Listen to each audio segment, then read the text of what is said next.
Mga walang hiya kayo. Mahiya naman kayo. Wow na wow ang wawaw. Wow! So, anong tinayo ng Wawaw Builders noong 2023? Di wala. Sagot ba ninyo ang kaligtasan namin?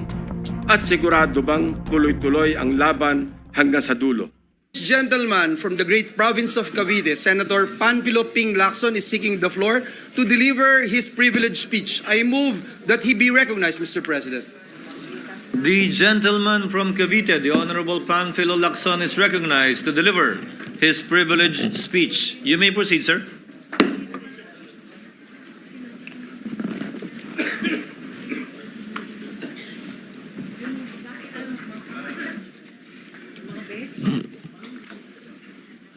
Thank you, Mr. President.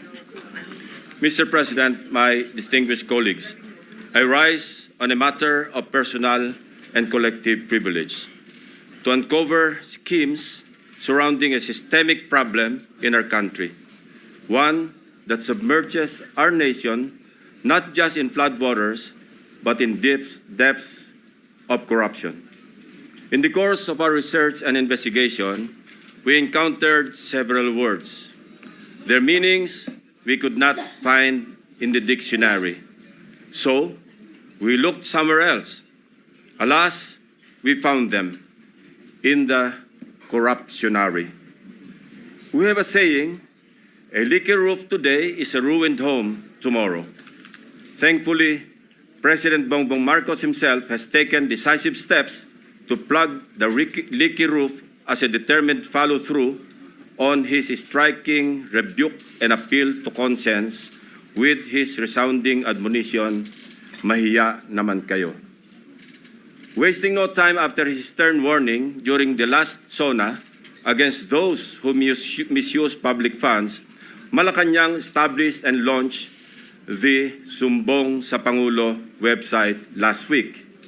I commend and sincerely thank the President for this open source website. Not only does it open the public a direct line to the President to report anomalous flood control projects in their midst, but in my case, including that of my staff, the website makes our investigative work a lot easier. For one, the coordinates that the website provides showed us a faster way to find shady, even ghost projects. Last week, the President took aim. Today, I am pulling the trigger. Para sa ating mga kababayan, nakatutok ang aking presentasyon sa araw na ito sa mga flood control projects pa lamang. Hindi pa rito kasama ang iba pang mga infrastructure projects na punong-puno rin ng anomalya. Isa-isahin natin ang mga impormasyong aming nakalap sa mga nakalipas na linggo mula sa aming sariling pag-aaral at pagsasaliksik na suportado ng mga impormasyon mula mismo sa mga DPWH officials at insiders, pati ilang contractors, kasama na rin ang open sources. Una, ang kalakaran ng ilang mga kontratista at mga kasabwat nila sa gobyerno na sa paghahati-hatian ng pondo, kasama na rin ang mga termino o codes patungkol sa kanilang modus. Pangalawa, ang mga palpak na proyekto dahil sa paggamit ng substandard na materyales, kasama na ang mga kontratistang nasa likod nito. Pangatlo, ang mga proyektong lantarang inaangkin bilang congressional insertions.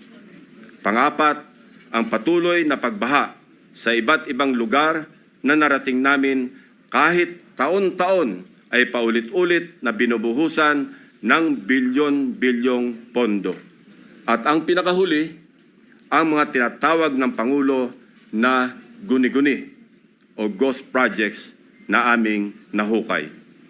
For over 15 years, from 2011 to 2025, we appropriated more than 1.9 trillion pesos for flood control management program under the budget of the Department of Public Works and Highways alone.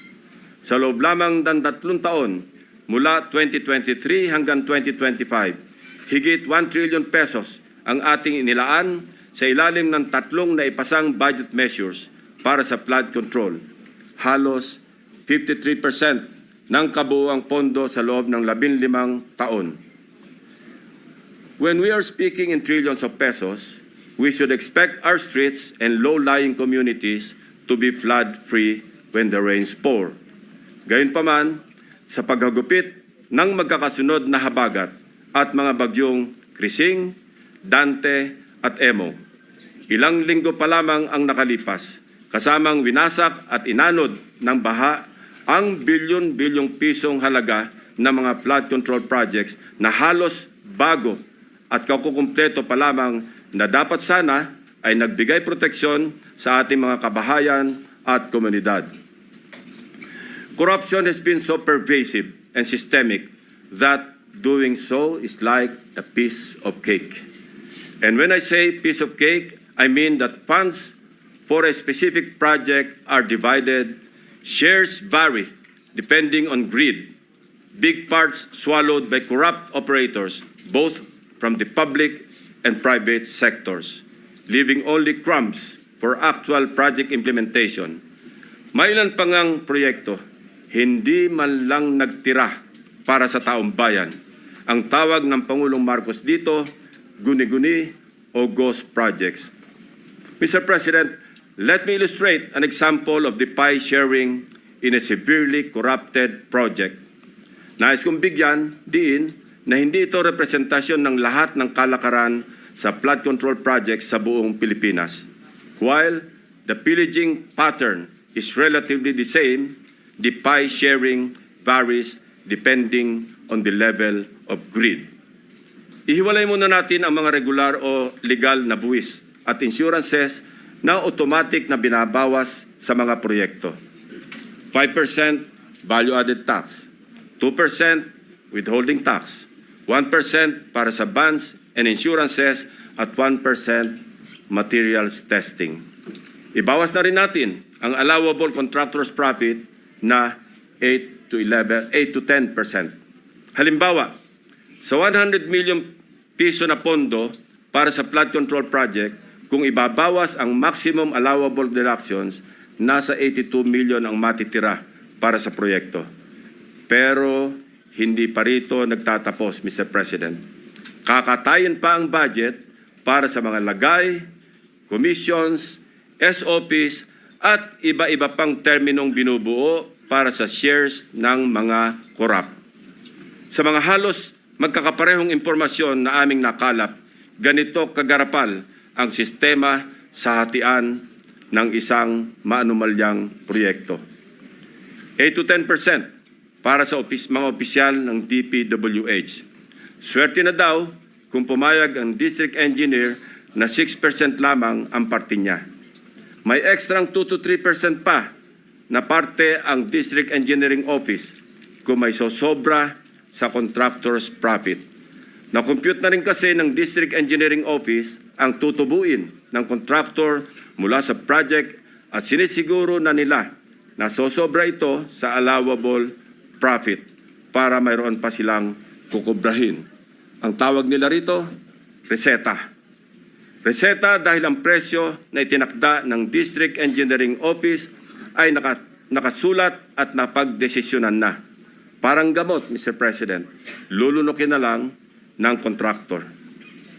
5 to 6% para sa mga miyembro ng Beach and Awards Committee or BAC. 0.5 to 1% para sa COA. Mr. President, meron pa ngayon tinatawag na passing through or parking fee na aabot sa katumbas na 5 to 6% ng pondo. Ito ang itinuturing na royalty, ang tawag sa lagay na ibinibigay sa politikong may kontrol sa distrito kung saan iimplementa o itatayo ang proyekto. Lo and behold, Mr. President, 20 to 25% ang karaniwang napupunta sa funder o project proponent na politiko. Mr. President, ang matitirang pondo para sa pagpapatayo ng proyekto ay napakaswerte ng umabot sa 40% o 40 million pesos alisunod sa ating halimbawang 100 milyong pisong pondo para sa proyekto. Mr. President, there is an evident pattern of this nasty distribution of public funds among crooks. Ito ay base sa mga case studies na aming pinuntahan at mususing inimbestigahan sa iba't ibang dako ng bansa, partikular sa issue ng flood control. Hindi na namin sinama sa aking presentasyon ang mga naikutan at ibinunyag na ng Pangulo. Ang malinaw na malinaw. Halos pare-pareho ang pattern kung paano minamasaker ng mga kawatan ang pondo ng bayan. Nauna na po itong iniulat ng ating Pangulo noong nakarang linggo. Nang banggitin niya ang mga items na pare-pareho ang contract cost sa kabila ng pagkakaiba-iba ng specs, disenyo at haba ng proyekto. Panoorin po natin ang video. Pag sinabi, may 50 project, pare-pareho, 150 million lahat. Pare-pareho lahat. Imposible yan. It is impossible for one barangay, even if they are the next barangay, to have the exact same project to the exact same amount with the exact same contractor. Imposible yan. Sa parlance po na ang nakakaalam lamang ay ang mga kasali sa gulangan sa pondo. Ito po ang tinatawag na distinct. Distinct ang mga budget items na makikita sa General Appropriations Act at awarded contracts na may pare-parehong halaga para sa magkakalapit man o magkakalayo na proyekto.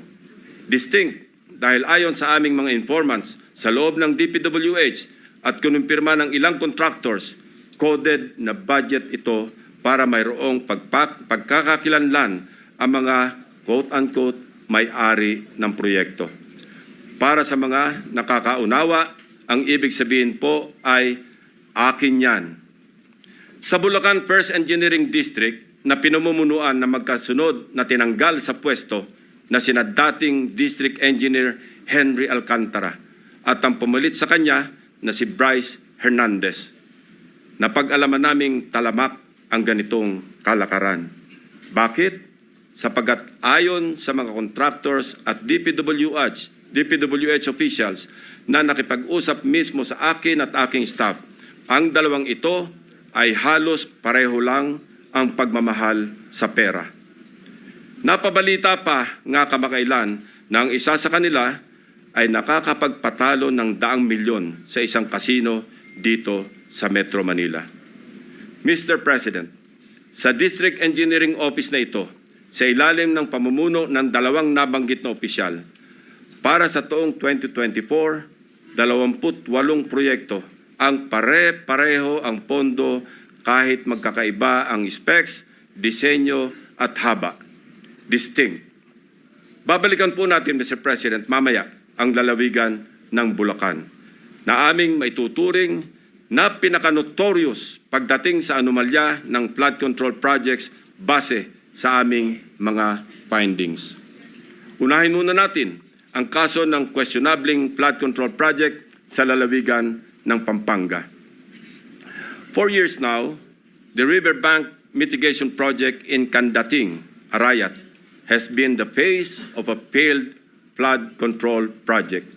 Tuwing umuulan, panay ang aray ng mga taga-Arayat sa pag-apaw ng ilog na hindi mapigilan ng flood control. Mr. President, binisita ng aking mga staff ang Arayat nitong nakaraang 2 linggo lamang na tinamaan din ng hagupit ni Emong at nagdulot na naman ng pagguho ng ilang bahagi nito. Take note, Mr. President, katatapos lang ng panibagong repair nito noon lang Hunyo ng kasalukuyang taon, 2025. Sa itsura ng structure, tila baga hindi binibigyan pansin ng gobyerno ang Candating. Pero kung babalikan natin 1 taon pa lamang ang nakakaraan o noong Agosto 2024, may gumuho ng flood control matapos mahagupit ng monsoon.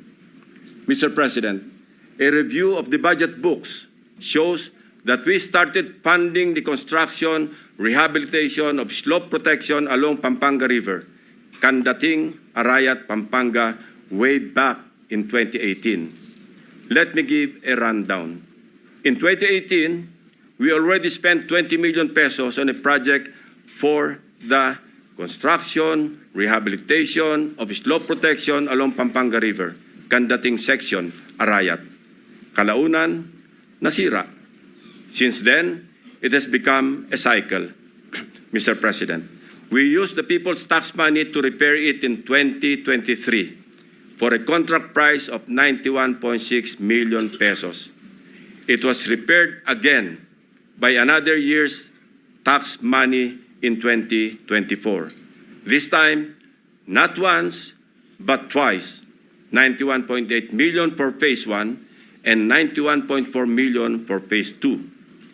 Take note, 20 million pesos lang ito sa una at original construction.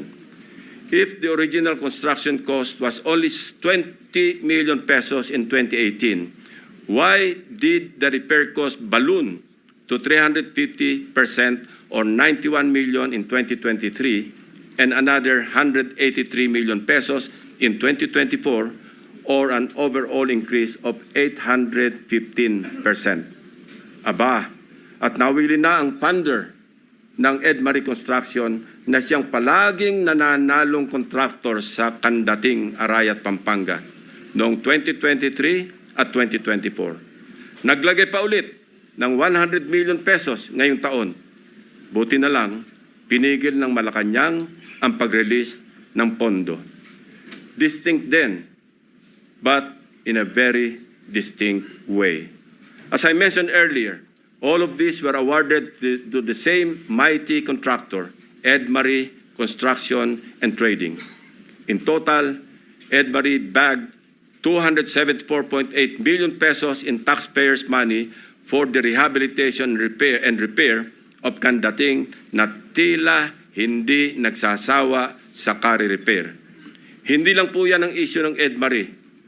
How can this contractor, with an unusual share of controversies, including being delisted as DHSUD builder in 2023, be trusted to rebuild its own consistently collapsing project, which has evidently come with great cost and loss to the government? Paulit-ulit ang pag-repair, ngunit ganito pa rin ang kalagayan sa Kandating, Arayat. Arayat ko po.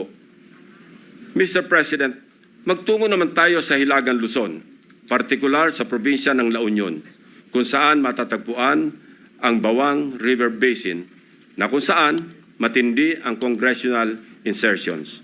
Sa tulong ng mga concerned groups and individuals, napansin namin ang bilang ng flood control projects na bagamat wala sa National Expenditure Program noong 2024, ay biglang tumubong parang kabute sa General Appropriations Act ng nakaraang taon. Halimbawa, ang construction of flood control structure along Bawang River Basin. Dalawang items lamang na may tig 50 million pesos ang nakalaan sa bahagi ng Nagilian. Samantalang, ang bayan ng Bawang ay wala pong proyekto sa National Expenditure Program. Abracadabra, sa naipasang 2024 General Appropriations Act, nagkaroon ng 10 items na nahahati mula Package 1 hanggang Package 10 na may tig 98 million pesos ang biglang umusbong para sa Nagilian. Sa kabuuan, ang 10 packages na ito ay umabot sa 967.4 million pesos. Halos 1 bilyong piso kumpara sa dalawang tig 50 million lamang sa 2024 NEP. Sa Bawang naman, 7 packages ang lumitaw na may magkakaparehong halaga, 89 million pesos each. Sa kabuuan, ito ay nagkakahalaga ng 623 million pesos mula zero budget sa NEP ng 2024. Sa aming masinsing pagkalkal ay natuklasan naming iisang kontraktor ang naawardan ng lahat ng packages na ito, ang Silver Wolves Construction Corporation. Distinct pa rin, distinguished colleagues. Ito ang nabanggit kong pork barrel insertions kanina, Mr. President. Meron pang mas matinding congressional insertions. Ipapakita ko sa inyo. Baco at Nauhan, Oriental Mindoro. Aguila congressional insertions. Mr. President, when flood control projects fail to stand against the tides, we are compelled to question the feasibility of the project and the technical capacity of the contractor. But what if an elected congressman or a political group claims ownership of the project? Is it not both proper and necessary to scrutinize their motivations and examine the extent of their involvement, and perhaps to hold them responsible? This explains the logic why I am insisting to make transparent the identities of the proponents of the insertions, from the House GAB, Senate version, and all the way to the BICAM. If they claim something as theirs, should they not also be accountable for its failures? Mr. President, I raise the question because of the evident congressional banners we observe alongside many projects in Nauhan and Baco, both in Oriental Mindoro. Bilang halimbawa, in Barangay Burbuli, Baco, Oriental Mindoro, one banner reads, Congressional Project, Construction of Flood Control Structure along Barangay Burbuli, Alag River, Baco, Oriental Mindoro, Aguila, Aksyon, Gobyerno at Inisyatibo sa Larangang Lehislatura. This project, awarded to Silver Wolves Construction Corporation again, is worth 95 million pesos. It is an ongoing project to be completed in December 2025. This project is so important that it can turn stones and get funding approval under the unprogrammed appropriations of the 2024 national budget. This prompts us to dig deeper into the web. And as they say, social media is a great resource of evidence, which lawyers fondly call testimony against self-interest. In one Facebook post, we discovered a congressional representative showcasing his midterm accomplishment report covering the period from June 30, 2022 to December 31, 2023. He openly lists projects, hold your breath, funded by his office. I repeat, funded by his office, including flood control and river protection initiatives. From Aguilas Baco, let us travel to Aguilas Nauhan, also in Oriental Mindoro. Mr. President, Nauhan is among the beneficiaries of 3.6 billion pesos worth of projects, while Baco proudly lists 807 million, all of which is attributed to and owned up by the office of the congressman. Hindi lamang po ito ang maswerteng napondohan. Isa pa sa pinagmamalaki ng mapag-angking congressman ay ang flood control structure sa Butas River upstream, Barangay San Jose, Nauhan, Oriental, Mindoro. We took time to visit the project, Mr. President, which he referred to as a national project through congressional allocation. The project was awarded to Raymond Builders for 231 million pesos. At hinugot pa rin ito sa unprogrammed funds. Dalawang projects na po ito ng Aguila na natuklasan naming mula sa unprogrammed funds. Isa sa Barangay Burbuli at isa sa Barangay San Jose. Sa tagal ko na rin pong nagbubusisi ng pambansang budget, ang pagkakaalam ko po, masalimuot ang proseso ng paggamit ng unprogrammed appropriations under the Special Purpose Fund para mag-augment sa ilang items under the regular budget. Hindi po madaling ma-access ito.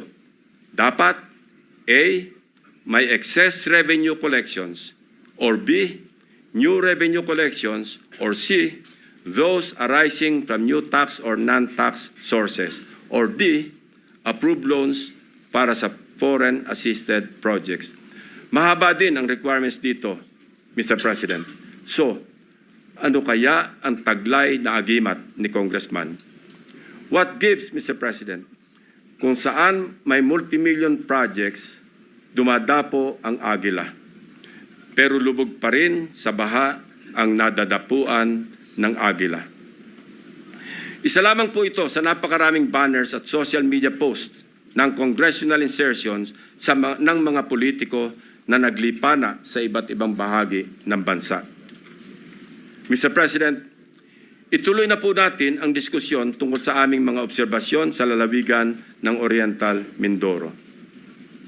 Without taking anything away from the good but suffering people of this province on the legitimacy of their needs due to its high flood susceptibility, I want to speak of the billions of appropriations for flood control projects poured into this province in Luzon's eastern flank.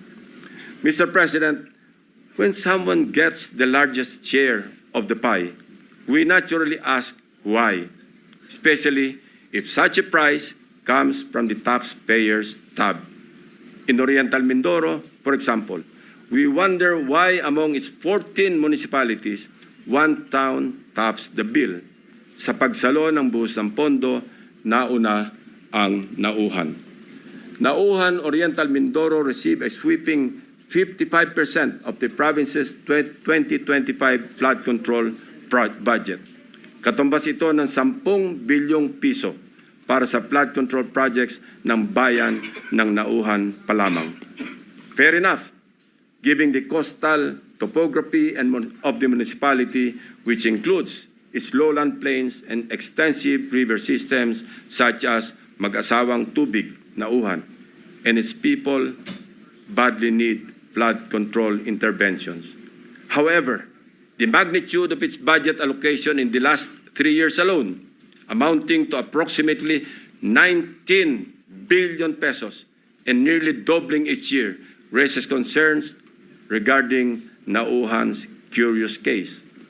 Even before the provincial governor of Oriental Mindoro blew the whistle, so to speak, on what he alleged as anomalous flood control projects, we had already dug deep in our study, literally sifting through years after years of appropriations for these projects. True to form and with due diligence, I immediately dispatched my staff to Oriental Mindoro to verify the data we gathered about Nauhan and to validate the governor's claims. Mindful of political bumps we may encounter, my directives are clear. We must see no political color and remain impartial in our findings. My staff traversed Oriental Mindoro across 10 barangays to randomly check flood control projects based on the list of awarded contracts from 2023 to 2025 that we obtained from the DPWH website. The field validation came in the aftermath of the widespread flooding in the province of Oriental Mindoro during the Habagat. Una sa aming listahan ang Barangay Mulawin. Sa 70 barangay ng Nauhan, Oriental Mindoro, ang Barangay Mulawin ay nakakuha naman ng 1.9 billion pesos. Sino kaya ang makapangyarihang funder sa Barangay Mulawin? We scoured the budget books from the National Expenditure Program, the House GAB, Senate version, and GAA, as well as the DPWH awarded contracts in Barangay Mulawin. Of the 1.9 billion pesos fund for 8 flood control projects, only 810 million pesos for 3 projects was included in the President's budget or NEP. The remaining 1.1 billion was inserted, I repeat, was inserted in the House version, Mr. President. Rightly so. Most of these congressional insertions were tagged for issuance of SARO or withheld by Malacanang, save for the curious case of 2 projects worth about 300 million pesos already awarded and ongoing construction with target completion in December 2025. Mr. President, sa buhos ng budget sa barangay na ito, inaasahan natin na may proteksyon na ang mga residente ng Mulawin mula sa baha dulot ng bagyo. Sa kasamaang palad, habagat pa lang at hindi pa man naitalang bagyo ang tumama sa probinsya. Gumuhuna ang ilang parte ng mga diking pinaggastusan ng daang milyong piso. Inagos na rin ng tubig, baha, ang bilyong pisong danyos ng nasirang flood control.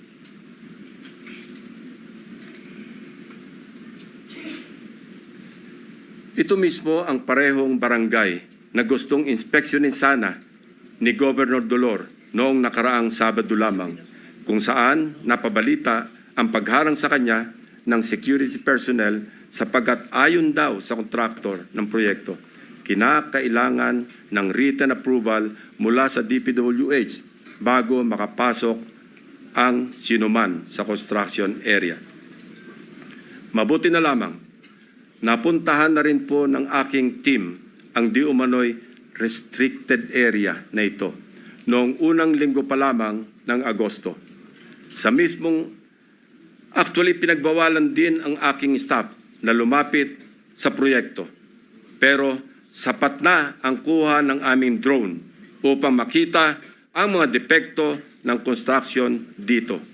Nahalatang gusto ng naturang kontraktor na isikreto dahil sa ginagawang paghahabol upang kumpunuhin at remedyohan ang palpak na proyekto at mapagtakpan ang kanilang kapalpakan. We are willing to submit our drone shots and other pieces of evidence to assist in the investigation and prosecution of those involved in these anomalous projects. Mula sa aming sariling footage, kitang-kita ang mga bahagi ng road dike na ginawa noong 2024 na gumuho. Ang nakikita niyong flood control project ay nagkakahalaga ng 204.8 million pesos na base sa official record ng DPWH ay completed project na nito lamang Pebrero 2025. Halos 3 buwan pa lamang ang lumipas, Mr. President. Gayunpaman, kabago-bagong proyekto, gumuho na agad ang dike dahil sa nakaraang bagyong Krising, Dante at Emong. Kasama ang lagpas 200 milyong pondo na inalaan dito. Sa kahabaan pa rin ng Bukayaw River, natagpuan naman namin ang isa sa mga congressional insertion na nagkakahalaga ng 137 million at inaasahang matatapos ngayong Disyembre. Kasabay ng hagupit ng habagat, inanod na rin ang malaking bahagi ng binubuong dike. We heard grim stories about why these structures fall easily. From the improper embankment mix of gravel, sand, and stones, sheet piles cut in half, and lower-grade reinforcement steel bars. Tinipid, sinadyang minali, at shortcut ang pagkagawa. Sad reality, Mr. President, is mayroon na rin silang standard para sa substandard. We go to another top-billing barangay, Barangay Tagumpay. Barangay Tagumpay, still in Nauhan, is another case of flood control.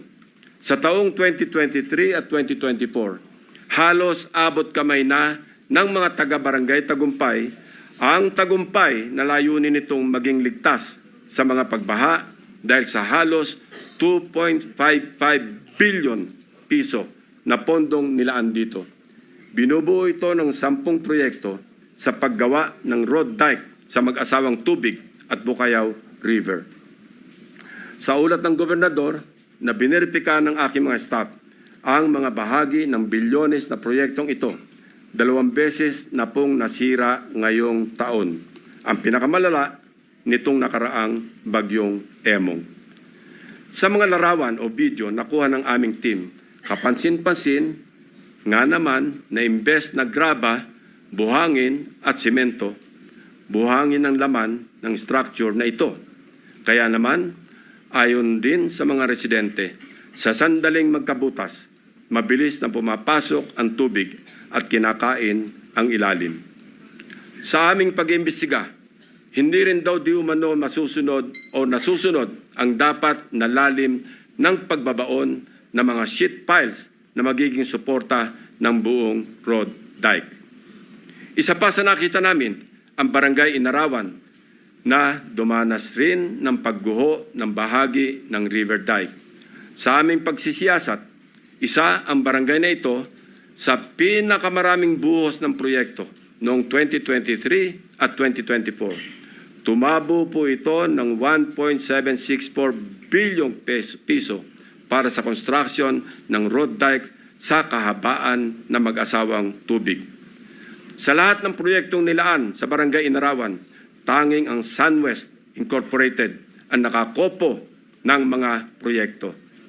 Ito ang kontraktor na una na nating narinig sa ulat ng Pangulo bilang pangwalo sa mga kontratistang nakakuha ng pinakamarami at pinakamalaking kontrata sa flood control. Mr. President, sinuyod din namin ang ilang pangbarangay na binuhusan ng pondo, ngunit hindi pa rin nakaligtas sa daluyong ng pagbaha dahil sa karamihan ay substandard, gumuho at hindi napanindigan ang pagiging flood control structure. Ilan sa mga ito ang mga sumusunod na ipapakita natin. Sa Barangay Pinagsabangan 2, higit 228 milyong piso ang pondong nilaan, pero ang reklamo ng mga residente, putol-putol ang pagkagawa ng river control. Malaking bahagi rin ito ang gumuho ng nagdaang habagat. Sa Barangay Melgar, nirereklamo ng mga residente ang mababaw na pagkakabaon ng mga bakal sa ginagawang dike. Sa taong ito, 3 coastal road shore protection ang itinatayo na ang suma total ay papalo sa halos 693 milyong piso. Sa Barangay Arangin, mayroon ding ongoing projects na nagkakahalaga ng 109 million. Ngunit hindi pa man tapos, ay nasira na ulit dahil sa habagat. Mr. President, for 3 years, 19 billion na pondo ang ibinuhos para sa flood control sa Nauhan. Umaapaw ang pondo pero lubog pa rin sa baha ang mga Nauhenyo. Ano nangyari, Mr. President? Kaninong mga bulsa inanod ang buwis ng taong bayan? Kung sa Oriental Mindoro gumuguho ang mga proyekto, mamaya po, Mr. President, ipapakita namin ang mga lugar naman na walang makikitang gumuguho. Hindi dahil sa matitibay ang paggagawa, kundi dahil hindi talaga maaaring gumuho ang guni-guni o ghost projects. Mr. President, sa Kalapit Barangay, sa Barangay Apitong, isa sa mga proyektong matyagang hinanap ng aking team ay ang construction of road dike along Mag-asawang Tubig River, Sitio Dique, Barangay Apitong, Section, Nauhan, Oriental, Mindoro, na na-award sa Elite General Contractor and Development Corporation. Ang halaga ng kontrata, 192.99 million pesos. Ayon sa dokumentong ito, mula sa DPWH website, completed na po ito. Ngunit, nang puntahan ng aking team, wala po silang nakitang proyekto sa Sitio Dique. Ayon din po sa pahayag ng mga residente, wala pong flood control na ginawa noong nakaraang taon sa kanilang sitio. Ang alam lang nila, mayroong gagawin pa lamang ngayong 2025. Nasaan ang halos 193 million na pondo sa Sitio Dique noong 2024? Eksakto ang lokasyon na aming pinuntahan sapagkat consistent ito sa coordinates na nakalathala sa DPWH at sa sumbong sa Pangulo website. Guni-guni o guni-guni? Mr. President, distinguished colleagues, tuloy-tuloy na po tayo sa usapang guni-guni sa mga proyekto sa lalawigan ng Bulacan. Nasabi ko nga kanina ay ang pinaka-notorious sa aming mga case studies na sa ulat na rin ng mga taga DPWH officials at insiders at ilang contractors ay minumulto ng humigit kumulang 30 guni-guning proyekto. Una sa aming pinuntahan ang siyudad ng Malolos, kung saan kitang-kita ang labis na pagbaha sa kabila ng una ng napaulat na buhos ng pondo sa probinsya. Isa sa aming binisitang proyekto ng aking team sa Barangay Calero ay ang construction of riverbank protection na may kontratang nagkakahalaga ng 77 million pesos. Ang kontraktor nito, base sa record, ay Wawaw Builders at tag as completed as of October 2024. Gamit ang coordinates sa Sumbong sa Pangulo website, madali naming natunton ang lokasyon ng proyekto. Inabutan po namin ang flood control structure na ayon sa mga residente ay sinimulang gawin ngayong taon, 2025 lamang. Ibig sabihin po, ang pondo nito ay nasa taong 2025, hindi 2024. Sigurado kami sapagkat iba ang contract ID nito base sa DPWH billboard na inyong nakikita sa screen. Kinumpirma din po ng mga residente na walang flood control project na ginawa sa lugar noong 2024. Ang malaking tanong, ano ang riverbank protection structure na pinondohan at sinasabing completed dito? Ito po bang nakikita nating puting pader sa screen? Pader nga po yan, Mr. President. Perimeter fence ng subdivision. Mr. President, sari-saring gimmick, makapandaya lang ng milyones sa kaban ng bayan. Magtungo tayo sa susunod na barangay, Mr. President. Lula ng bangka, binagtas ng aking mga staff ang barangay Babatnin upang hanapin ang riverbank protective structure na pinondohan noong 2024. Ito ay nagkakahalaga ng 77 million pesos ulit na nakuha naman ng Darcy and Ana Builders. Mayroong flood control project na kumpirmado rin sa mga online videos na nahanap namin. Ang siste, hindi po ito ginawa noong 2024. 2018 pa po, Mr. President. Pinondohan din ito noong 2021, 2023, at 2024. Ayon sa mga residente, ang huling pagsasaayos dito ay nangyari noong 2023 na substandard din ang pagkakagawa. So, kanino napunta ang inilagak na pondo sa ilalim ng 2024 national budget para sa proyekto na ito? Paulit-ulit ang pagpopondo kahit gawa na. Bagong style ito, Mr. President. Ilan pa kayang flood control projects ang ganito? Ang contractor nito na Darcy and Ana Builders. Nagmimistulang multo rin. Bakit kanyo? Base sa mga dokumento ng kumpanyang ito. Ito ay isang negosyo na rehistrado sa ilalim ng sole proprietorship at may address sa Cardona, Rizal. Sa pamamagitan ng simpleng pag-search sa Google Map, ay madaling makita ang gusali kung nasaan ang nasabing negosyo. Subalit, nang puntahan ng aking team ang address, ang kanilang inabutan ay gym at e-payment store sa halip na construction company. Wala na rin ang signage ng Darcy and Ana Builders sa dating nakakabit sa building. Maya-maya, ipapakita pa namin ang mga natuklasan naming proyekto na gawa o dapat ginawa ng nawawalang Darcy and Ana Builders. Sinuyod din po natin ang ilang barangay sa Hagonoy, Bulacan, na hanggang ngayon ay lubog pa rin sa tubig baha, Mr. President. Gamit ulit ang Sumbong sa Pangulo website, hinugot namin ang exact grade coordinates ng proyektong aming nakita para tiyakin na sakto ang lokasyon kung saan tayo napadpad. Mr. President, the first subject project was in Barangay Carillo, Hagonoy, Bulacan. Supposedly completed on April 19, 2024. It was awarded to Darcy and Ana Builders and Trading for a sweeping price tag of 77.199 million pesos na naman.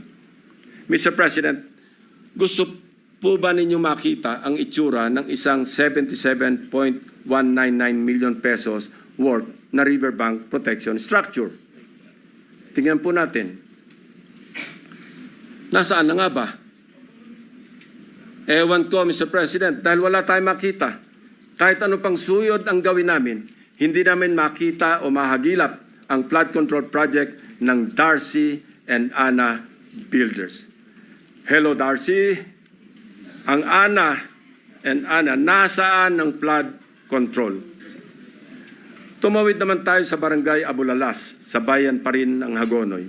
Silipin natin ang Tatak Darcy and Ana Builders Flood Control Project.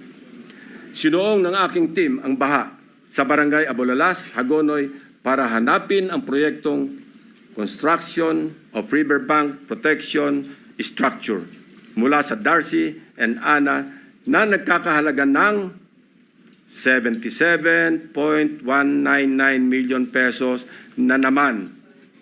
Ito po ang tumambad sa amin, Mr. President. Nakikita niyo po ba ang pagkakatayo ng flood control structure?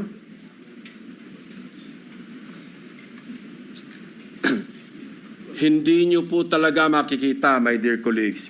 Guni-guni lang kasi ang flood control structure o riverbank protection kung saan dapat nakatayo ang Darcy and Ana project. Iba rin ang kaso sa Barangay Iba.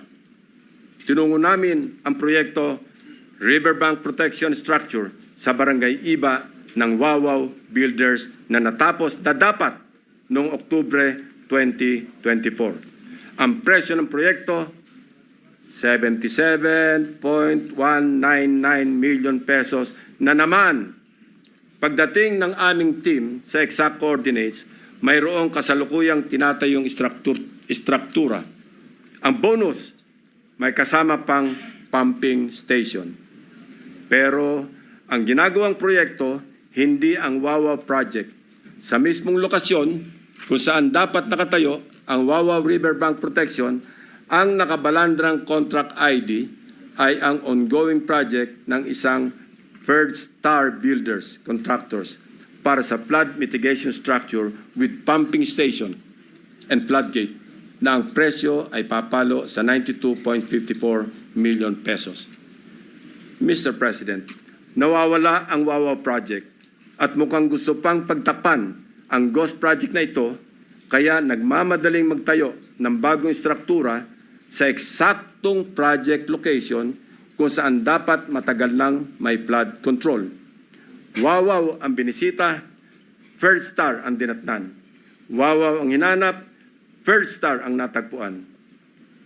Mukhang ang modus na ito tatapalan ang ghost project ng ibang proyekto. At ang masama, na walang parang bula ang milyong-milyong gastos mula na naman sa taong bayan. Sa Barangay San Nicolas naman, iba ang forma at hulma ng ghost project. Binisita namin ang proyekto ng Wawaw Builders na ang halaga ay 77.199 million pesos na naman.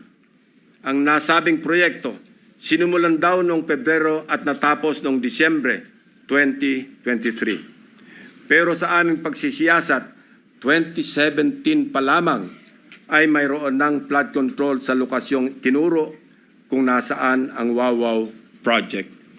Makikita rin sa historical imagery ng lugar na walang nabago simula pa noong 2017. So, anong tinayo ng Wawaw Builders noong 2023? Di wala. May guni-guni na naman sa Barangay San Nicolas.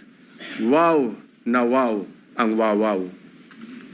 Mr. President, makikita natin ang iisang pattern ng mga proyektong guni-guni ng Darcy and Ana at Wawaw Builders sa Barangay Carillo, Abulalas, Iba at San Nicolas, First Engineering District ng Bulacan. Pare-parehong contract price, 77.199 million pesos. Pare-parehong riverbank protection structure, pare-parehong guni-guni. Very distinctly ghost projects. Ang mga taong nasa likod ng scheme na ito or scam na ito ang dapat ipinampupukpok sa pagbabaon ng mga sheet piles. Hindi ito kababalagan, Mr. President. This is well orchestrated by an organized network of people who abuse their power. May isang grupo sa loob ng First District Engineering Office ng Bulacan na kilalang sindikato ng mga substandard at ghost projects. Ang kanilang modus, manghihiram ng lisensya sa mga suki nilang contractors. Gamit ang lisensya ng contractors, sila na ang mag-i-implement ng proyekto. O kung hindi man, magpoproseso ng mga dokumento para lumabas na completed na ang mga ghost projects. My office is willing and ready to provide the names of the members of this well-organized syndicate inside the Bulacan First District Engineering Office, including probable witnesses, to testify against them if and when the appropriate authorities will open a formal investigation into these morally wicked schemes to defraud our people of their hard-earned taxpayers' money. For the information of the body, inikot at siniyasat din po namin ang ilang mga proyekto sa Kabikulan, Davao Peninsula, Western Visayas at Central Mindanao. Kasalukuyang ginagawa pa ang validation ng aming findings para sa mga susunod na investigasyon. Mr. President, my distinguished colleagues, we all heard President Marcos Jr. in his rare, exasperated, confrontational tone during his fourth SONA last July 28. Pinalakpakan natin siya ng malakas nang sabihin niya sa ating harap-harapan sa plenaryo ng Batasang Pambansa, mahiya naman kayo. And rightly so, since he also said in the same SONA that he witnessed firsthand how the floodgates of corruption have swung wide open in many areas he personally inspected. He saw defective flood control projects, obviously built with substandard materials or not built at all, wasting hundreds of billions of pesos in taxpayers' money drifted away and down the drain.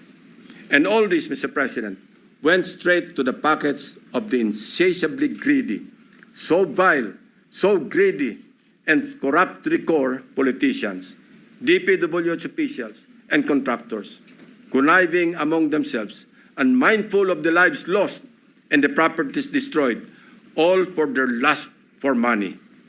This humble representation just confirmed with sordid details what President Marcos announced in the launching of the Sumbong sa Pangulo website, which greatly helped us in tracking and monitoring the status of the non-existing but fully paid flood control projects. Mr. President, distinguished colleagues, we can do our part in leading the way under your leadership and the cooperation that each and every one of us in this august hall to set the example in good governance. We can start with an honest-to-goodness and fully transparent deliberation of the 2026 National Budget Measure that will truly represent the hopes and aspirations of our people for a better Philippines. Sa isang taon, wag naman sana nating marinig na mapagsabihan tayo na mga walang hiya kayo. Sa haba at lawak ng aming pagsisiyasat, may mga gustong magsalita at tumulong. District engineers na napipilitang ipa-implement ang mga binagsak na project sa kanilang distrito na hindi naman sila ang nagplano kaya hindi naisama sa National Expenditure Program. Subalit, dahil nagmula sa mga insertions ng mga tinaguriang funders sa Kongreso, mga contractors na kapit sa patalim dahil sa bulok na sistema ng talamak na lagayan, tali ang mga kamay dahil sa kanilang pakikisama na kasalalay ang kanilang hanap buhay. At higit sa lahat, mga taong bayan na nais ipaabot ang kanilang hinaing. Madami din sa mga nakausap namin ang handang pangalanan ang mga tiwaling opisyal ng gobyerno na tunay na nasa likod ng mga milagro sa flood control. Ang halos nagkakaisang tanong nila na mahirap kong saguting mag-isa. Sagot ba ninyo ang kaligtasan namin, At sigurado bang tuloy-tuloy ang laban hanggang sa dulo? O habang mainit lamang ang issue na ito? When few good officials or regretful men are willing to speak truth to power, they must be heard. They must be seen. They must be protected. The depth of corruption has become so overwhelming that it drowns us in our sad reality. More than flood control, what the Filipino people badly need to see is grid control. Thank you, Mr. President. Thank you, Senator Lacson. Alam mo, pinapanood ko itong privilege speech ni Senator Panfilo Lacson na noon. Tayo yung balahibo ko talaga eh. Baga, babayad naman tayo ng tax, ang tama, di ba?